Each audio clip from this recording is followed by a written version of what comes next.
ये हिम्मत करने, हिम्मत की किंमत है ना, हिम्मत किया की नाही मग. आणि म्हणून सह्याद्रीच्या खोऱ्यातून उपमुख्यमंत्री येत आहे. माझी विनंती आहे, छत्रपती शिवाजी महाराजांनी जो पराक्रम केलाय ना प्रतापगडच्या पायथ्याला, ते दाखवण्यासाठी ती बंदी घातली ना, ते उलट कसं छत्रपतींनी तिथं त्या याचा कोथळा बाहेर काढला तो दाखवणं गरजेचं आहे. देसाई साहेब आज घोषणा करा. हा बस बस ते बंद केलंय, काय गरज आहे. ते पालकमंत्र्यांना सांगितलेलं आहे, ते होणार आहे. आम्ही जे बोलतो ते करतो. शशिकांतजी इतके वर्ष कुणी हिम्मत केली सांगा बरं तुम्ही. इतके वर्ष हिम्मत कोणी केली अतिक्रमण काढायची? इतके वर्ष हिम्मत कुणी केली नाही. त्याला देखील वाघाचं काळीज लागतं आणि धाडस लागतं. छत्रपती शिवाजी महाराजांच्या बद्दल अभिमान आणि स्वाभिमान लागतो, तो आम्ही दाखवला. आणि छत्रपती शिवाजी महाराजांसमोर हे मतांचं राजकारण कधी आम्ही केलं नाही, करणार नाही. आणि म्हणून या ठिकाणी धार्मिक तेज निर्माण करण्याचा जो आहे मी सांगतो.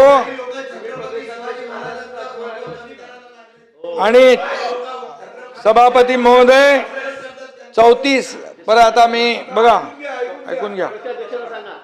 काही लोक बोलले त्यांना निवडणुकांचे निकाल अस्वस्थ करून गेले.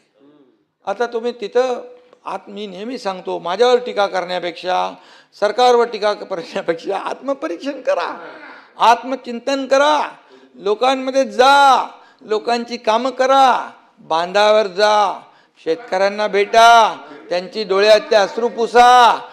अरे आम्ही गेलो, आम्ही पाठवलं साहित्य, आम्ही हे सगळं साहित्य पाठवलं, एक एक दोन दोन महिन्याचं.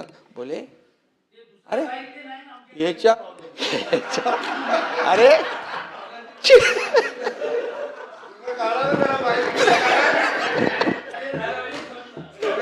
अरे त्याला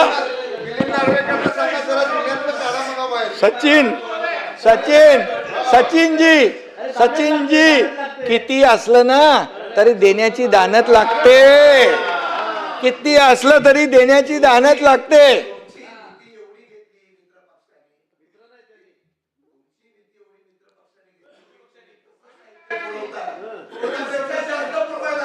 ऐका शशिकांतजी, मी काय म्हणालो, शेतकऱ्यांना अन्नधान्य